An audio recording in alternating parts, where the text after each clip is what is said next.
Hi, easy ആയിട്ട് white ഹെഡ്സും black ഹെഡ്സും ഫേസിൽ നിന്ന് റിമൂവ് ചെയ്യാൻ വേണ്ടിയിട്ടുള്ളൊരു ഫേഷ്യൽ മാസ്ക് ട്രൈ ചെയ്ത് നോക്കാം.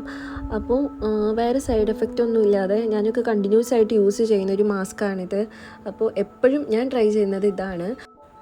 ഭയങ്കര സ്കിൻ ഫ്രണ്ട്ലി ആയിട്ടുള്ളൊരു ഫേസ് മാസ്ക് ആണിത്. അപ്പോൾ ഇതിന് ആദ്യം ആവശ്യം ഒരു മുട്ടയാണ്. അപ്പോൾ അത് പൊട്ടിച്ച് ഒഴിച്ചിട്ട് എഗ് വൈറ്റും എഗ് യോക്കും സെപ്പറേറ്റ് ആകാം. എഗ് വൈറ്റ് നമ്മൾ ബീറ്റ് ചെയ്തിട്ടാണ് ഉപയോഗിക്കുന്നത്. അതിനായിട്ടൊരു ഹാൻഡ് ബീറ്ററോ അല്ലെങ്കിൽ ഒരു ഇലക്ട്രിക് ബീറ്ററോ യൂസ് ചെയ്യാം. ബീറ്റ് ചെയ്യുക എന്നുള്ളത് ഓപ്ഷണലായിട്ടുള്ള കാര്യമാണ്.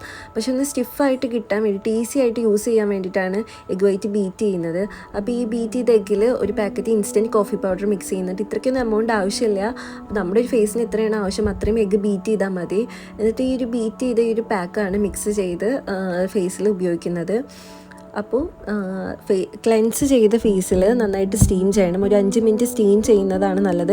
അപ്പോൾ ഐസ് പ്രൊട്ടക്ഷന് വേണ്ടിയിട്ട് ഞാനൊരു ബാൻഡ് വെച്ചിട്ട് കണ്ണ് കവർ ചെയ്യുന്നുണ്ട്. അതിനുശേഷം ഒരു 5 മിനിറ്റ് സ്റ്റീം ചെയ്യുന്നുണ്ട്. എപ്പോഴും വൈറ്റ് ഹെഡ്സും ബ്ലാക്ക് ഹെഡ്സും ഒക്കെ റിമൂവ് ചെയ്യുന്ന മാസ്ക് ട്രൈ ചെയ്യുമ്പോൾ സ്റ്റീം ചെയ്യുന്നത് നല്ലതാണ്. അല്ലെങ്കിൽ ഒരു സ്റ്റീമിങ് ഓപ്ഷണലായിട്ടുള്ള കാര്യമാണ്. ഓയിലി സ്കിന്നുകാർ എന്തായാലും സ്കിപ്പ് ചെയ്യണം. സ്റ്റീമിങ് അല്ലെങ്കിൽ ചെറിയ ചൂടുവെള്ളത്തിൽ തുണി നനച്ചിട്ട് ഫേസ് ഒന്ന് തുടച്ചാലും മതി. സ്റ്റീം ചെയ്ത് കഴിഞ്ഞപ്പോൾ ഞാനൊരു ടവൽ വെച്ചിട്ട് വെറ്റ്നസ് ഒക്കെ ഒന്ന് തുടയ്ക്കുന്നുണ്ട്. അതിനുശേഷം ഡയറക്റ്റ് സ്കിന്നിൽ പാക്ക് അപ്ലൈ ചെയ്യാവുന്നതാണ്. ഞാനിവിടെ ടിഷ്യൂ പേപ്പറൊക്കെ റെഡിയാക്കി വെക്കുന്നുണ്ട്. പോക്കറ്റ് ടിഷ്യൂസ്, അതായത് സോഫ്റ്റ് ടിഷ്യൂ പേപ്പറാണ് ഇതിനായിട്ട് യൂസ് ചെയ്യുന്നത്. അപ്പോൾ ഈ ഒരു പാക്ക് ഉപയോഗിക്കുമ്പോൾ ലിപ്സ് ഭയങ്കരമായിട്ട് ഡ്രൈ ആവും. അതിന് പ്രിവെൻറ്റ് ചെയ്യാനൊരു ലിപ് ബാം അല്ലെങ്കിൽ വാസലിൻ അപ്ലൈ ചെയ്യുന്നത് നല്ലതാണ്. അപ്പോൾ ക്ലെൻസ് ചെയ്ത് സ്റ്റീം ചെയ്ത് വെറ്റ്നസ് ഒക്കെ തുടച്ചതിന് ശേഷം ഫേസിൽ ഡയറക്റ്റായിട്ട് ഫസ്റ്റ് ലെയർ ഈ ഒരു മാസ്ക് അപ്ലൈ ചെയ്യാണ്. ഞാൻ ബീറ്റ് ചെയ്ത മാസ്ക് അല്ല യൂസ് ചെയ്യുന്നത്. ജസ്റ്റ് എഗ് വൈറ്റും കോഫിയും മിക്സ് ചെയ്തതാണ്. എനിക്ക് ഈ ഒരു ടെക്സ്ചർ ഈസി ആയിട്ട് യൂസ് ചെയ്യാം.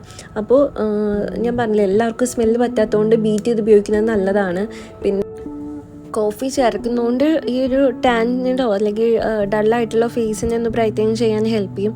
അപ്പോൾ ഈ ഒരു കോഫി പ്ലസ് എഗ് വൈറ്റ് നല്ലൊരു കോംബോ ആണ്. അല്ലെങ്കിൽ സെപ്പറേറ്റ് ആയിട്ട് യൂസ് ചെയ്യാം എഗ് വൈറ്റ് മാത്രമായിട്ട്. അപ്പോൾ ഫസ്റ്റ് ലെയർ ടിഷ്യൂ പേപ്പർ ഞാൻ ഒട്ടിച്ചു കൊടുക്കാൻ പോവാണ്.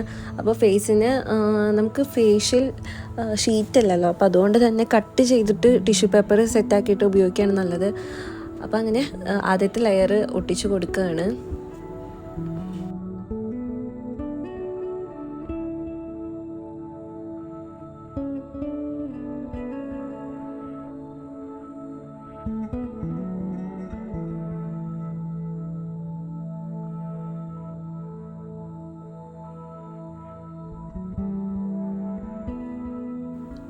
ഒട്ടിക്കുന്നതിനനുസരിച്ച് തന്നെ രണ്ടാമത്തെ മൂന്നാമത്തെ ലെയർ നമ്മൾ മാസ്ക് അപ്ലൈ ചെയ്യുന്നുണ്ട്.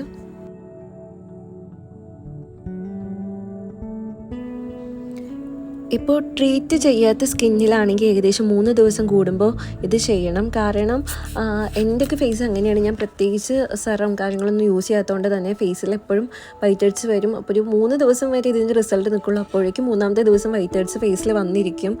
അപ്പോൾ അല്ലാത്തവർക്ക് ഫേസ് നോക്കിയിട്ട് ചെയ്താൽ മതി. എപ്പോൾ വൈറ്റ് ഹെഡ്സും ബ്ലാക്ക് ഹെഡ്സും അധികമായിട്ട് ഫേസിൽ തോന്നുന്നു അപ്പോൾ യൂസ് ചെയ്യാം. പിന്നെ ക്ലിയർ ആയിട്ട് പറയാം, ഈ ഒരു ഫേസ് മാസ്ക് കൊണ്ട് വൈറ്റ് ഹെഡ്സും ബ്ലാക്ക് ഹെഡ്സും റിമൂവ് ചെയ്യാൻ മാത്രമേ നമുക്ക് ഹെൽപ്പ് ചെയ്യുള്ളൂ. അല്ലാതെ ഇത് റെഡ്യൂസ് ചെയ്യാൻ ഹെൽപ്പ് ചെയ്യില്ല. അതുകൊണ്ട് തന്നെ ഇത് റിമൂവ് ചെയ്യണം എന്നുള്ളവർക്ക് മാത്രം ഇത് യൂസ് ചെയ്താൽ മതി. ഇനിയിപ്പോൾ നിങ്ങൾക്ക് ഈ ഒരു വൈറ്റ് ഹെഡ്സും ബ്ലാക്ക് ഹെഡ്സും മസ്റ്റായിട്ട് മാറണം എന്നാണ് വെച്ചെങ്കിൽ ഈ ഒരു പാക്കൊന്നും ട്രൈ ചെയ്തിട്ട് കാര്യമില്ല. അതിനൊരു ഡോക്ടറിനെയോ അല്ലെങ്കിൽ ഒരു ബ്യൂട്ടി ആർട്ടിസ്റ്റിനെയോ കൺസൾട്ട് ചെയ്തിട്ട് നിങ്ങളുടെ ഫേസ് അതായത് സ്കിൻ ടൈപ്പിന് ഇതിനൊക്കെ അനുസരിച്ചിട്ടുള്ളൊരു സാലിസിലിക് ആസിഡ് യൂസ് ചെയ്യാണ് നല്ലത്. നമ്മൾ സ്വന്തമായിട്ട് യൂസ് ചെയ്യുമ്പോൾ അതിൻ്റേതായിട്ടുള്ള റിസ്ക് എടുത്തിട്ട് വേണം യൂസ് ചെയ്യുക. കാരണം സെറം എല്ലാ ട്രീറ്റ്മെൻറ്റ് സെറത്തിലാണ് ഈ salicylic acid, retinoid, vitamin C ഒക്കെ വരും. അപ്പോൾ അതുകൊണ്ട് തന്നെ സൂക്ഷിച്ച് ഉപയോഗിക്കുക സെറം. അങ്ങനെ നീറ്റായിട്ട് ഫേസിൽ ഈവൻ ആയിട്ട് ഞാൻ ഈ ഒരു മാസ്ക് ഒട്ടിച്ചു കൊടുക്കുന്നുണ്ട്. ഇത് അങ്ങനെ ടൈമൊന്നുമില്ല. നമ്മുടെ ഫേസിൽ എപ്പോൾ ഡ്രൈ ആവുന്ന ഈ ടിഷ്യൂസ് നമുക്ക് പറിച്ചെടുക്കാൻ പാകത്തിന് ഉണങ്ങുന്നു. അപ്പോൾ ഇത് പറിച്ചെടുക്കാം. എത്ര ടൈമാണോ എടുക്കുന്നത് അത്രയും. ഡയറക്റ്റ് ഫാനിൻ്റെ ചുവട്ടിലൊക്കെ പോയിട്ട് ഇരിക്കുകയാണെങ്കിൽ പെട്ടെന്ന് ഉണങ്ങും. ഇത് നമുക്ക് അപ്ലൈ ചെയ്തിട്ട് നമുക്ക് ചെയ്യുന്നു. ഇതിന് ശേഷം ഫേസ് ഒന്ന് വാഷ് ചെയ്യുന്നുണ്ട്. വാഷ് ചെയ്തതിന് ശേഷം ഫേസിലെ വെറ്റ്നെസ് ഒന്ന് നിർത്തിയിട്ട് എക്സ്ട്രാക്ടർ യൂസ് ചെയ്യാം. എക്സ്ട്രാ നോസിൻ്റെ ഏരിയയിലൊക്കെ വൈറ്റ് ഹെഡ്സ് ഒക്കെ ഉണ്ടെങ്കിൽ അത് പ്രസ് ചെയ്തിട്ട് റിമൂവ് ചെയ്യാം. അതിനുശേഷം നമുക്ക് ഓപ്ഷനിലാണ് ഒരു സ്ക്രബ് യൂസ് ചെയ്യുന്നത് നല്ലതാണ്. ഫേസ് ഈവനായി നന്നായിട്ടൊന്ന് ക്ലീൻ ചെയ്യാനൊക്കെ നമുക്ക് സഹായിക്കും. അപ്പോൾ ഈ ഒരു ഫേഷ്യൽ മാസ്കിന് ശേഷം ഒരു എക്സ്ട്രാക്ടറോ സ്ക്രബോ യൂസ് ചെയ്യുന്നത് നല്ലതാണ്. അപ്പോൾ മാസ്ക് റിമൂവ് ചെയ്തതിന് ശേഷം ഒരു മോയ്സ്ചറൈസർ അപ്ലൈ ചെയ്യാൻ മറക്കരുത്. അപ്പോൾ ഇന്ന് ഇത്രയേ ഉള്ളൂ. Thank you. Bye.